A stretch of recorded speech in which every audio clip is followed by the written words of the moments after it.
ជម្រាបសួរបងប្អូនទាំងអស់គ្នាបាទសុខសប្បាយជាទេបងប្អូននៅក្នុង YouTube ក៏ដូចជានៅក្នុងសង្គម Facebook ខ្ញុំបាទ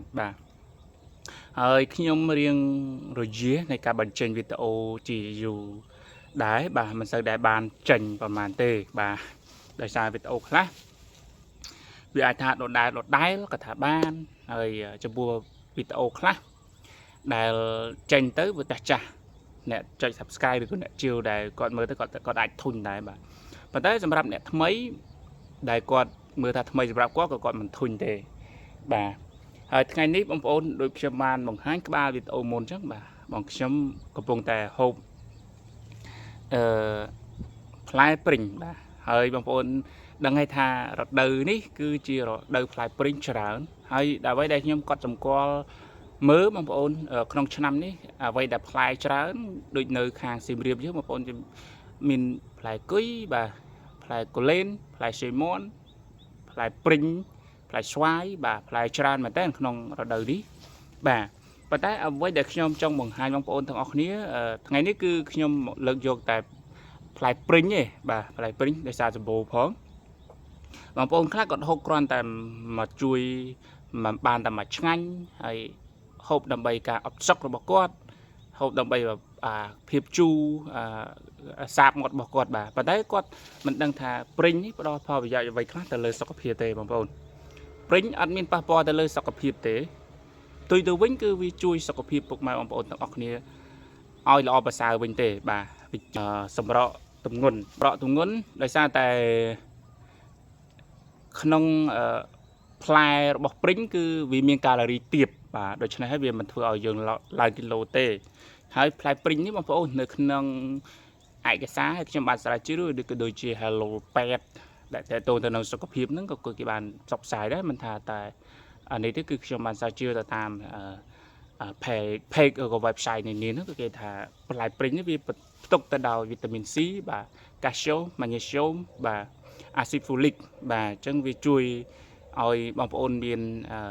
សុខភាពល្អហើយប្របាត់ការបាទជួយការពារនៅអុកស៊ីតកម្មបាទប្រឆាំងនឹងជំងឺផ្សេងៗណាហើយមានអ្នកដែលមានវាជួយការពារនៅជំងឺមហារីកជាពិសេសថ្លើមបាទហើយមួយទៀតវាជួយលាងសម្អាតជាតិពុលហើយតម្រង់នោមបងប្អូនដែលមានបញ្ហាពិបាកបត់នោមតូចណាក៏វាជួយសម្រួលបានដែរបាទដោយសារតែនៅក្នុងព្រីងហ្នឹងវាសម្បូរទៅដោយជាតិដែកបាទឬក៏គេជាតិវីតាមីន C ណាបងប្អូនអញ្ចឹងខ្ញុំមិនចេញជាវីដេអូយូរទេបាទដោយសារតែបងប្អូនហូបព្រីងទៅក៏ខ្ញុំចេះតែនឹកឃើញថាខ្ញុំត្រូវតែចេញវីដេអូមួយថាកុំឲ្យថាព្រីងមានប្រយោជន៍អីគេខ្លះបាទអញ្ចឹងទេបងប្អូនបានដឹងហើយព្រីងនេះគឺវាប្រយោជន៍ទៅលើសុខភាពបងប្អូនបានច្រើនហើយជាពិសេសបញ្ចុះជាតិខ្លាញ់នៅក្នុងខ្លួនរបស់យើងណា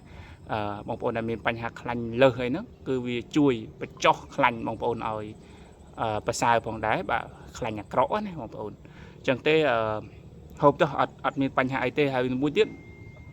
វាជួយអណ្ដាតបងប្អូនដែលមានច្រាំងអណ្ដាតណាអណ្ដាតឬក៏បាទអណ្ដាតពណ៌សអណ្ដាតពណ៌រាងផ្សិតក៏ជួយបានដែរបាទហើយពងបែកមាត់បាទជួយបានទៀតព្រីងណាបងប្អូនអញ្ចឹងវាប្រយោជន៍ច្រើនណាព្រោះផ្លែព្រីងយើងហូបតាំងពីដូនពីតាយើងជួយយានណាស់ហើយវាមិនបានចំប៉ះពាល់អីទេហើយវាជួយទៅវិញផ្ទុយទៅវិញគឺវាជួយការបញ្ចុះទឹកនោមបងប្អូនហើយខ្លាញ់បាទហើយមួយទៀតជួយការពារជំងឺផ្សេងជាពិសេសជំងឺមហារីកបងប្អូនទាំងអស់គ្នាបាទហើយបើសិនជាបងប្អូន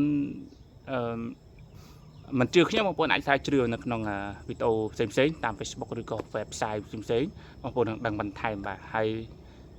ផ្លែព្រីងនេះគឺគេហៅថាជាផ្លែឈើដែលគេថា population fruit គឺ